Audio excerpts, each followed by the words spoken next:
He was a former gaming addict turned Harvard-trained psychiatrist. Now he's writing the guidebook for parents to define healthy boundaries around technology and the digital world. His book, How to Raise a Healthy Gamer, is a great resource for parents of gaming and tech enthusiasts alike. Dr. Alok Kanojia, he goes by Dr. K.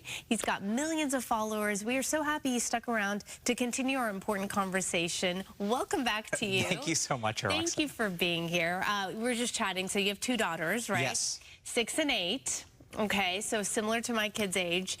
And I don't know if you struggle with this, but my younger one, she loves watching these YouTube videos. You know the ones I'm talking about where they're just playing or imitating life, these kids. And I've noticed she's trying to pick up their imitating basically their habits, asking questions about, oh, are we rich? Do we have this? Do we have that? It's driving me nuts. Absolutely. So this is super scary. It's not something that parents needed to deal with, like maybe even 20, 30 years ago. So if we look at what's happening with the internet and social media, it's becoming more interactive and it's becoming more social. So if we sort of think about, you know, a celebrity 40 years ago, we couldn't interact with them. But now your daughter is seeing this person in their home, in intimate spaces. They're also spending a lot of time with them because anytime they're on a device, they can see what this person is doing. And so this actually triggers the parts in our brain that form social connections.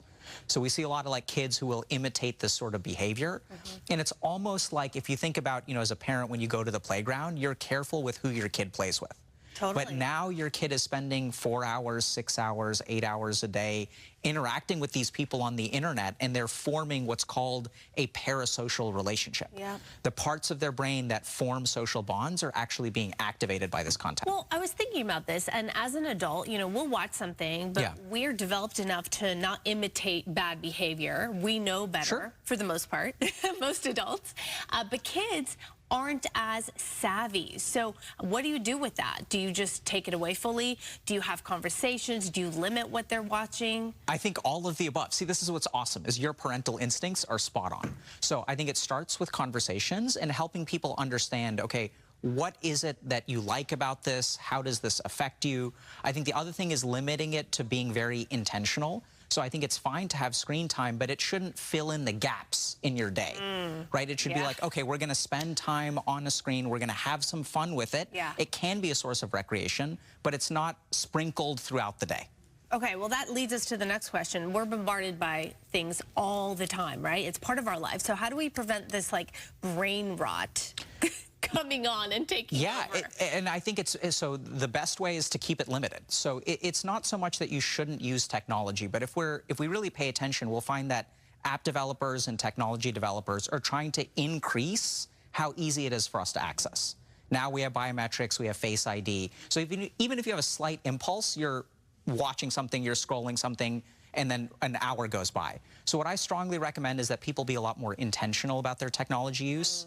Actually increase the barrier between your impulse and accessing your device. So I keep my phone physically away from me. I don't carry it around with me wherever I go. And I actually disable a lot of the stuff that makes it easy for me to access it. So I have to put in my full passcode like every single time I want to look at my phone. Oh, see, or like some people even say I leave my phone in the trunk and then walk into the house. I mean, I know it sounds extreme, but if that's going to prevent you from picking it up, you got to do what you got to do, right? So I think if you really want to use it, go for it, right? Dedicate some time. If you want to have your morning cup of coffee and you want to scroll, like, go for it. But when the coffee is done, like, you're done with the device, you set it down, and then you move on with the rest of your day. Dr. K, it's all about discipline. Discipline. Thank you so much. Thank you. Really appreciate you coming in. Lots of important conversation, which we'll post on our website if you missed it earlier on. And want to remind all of you guys to pick up a copy of his book, How to Raise a Healthy Gamer, wherever you get your books, of course. And we'll be right back. Thank you. Thank you. You make it so easy. You did great.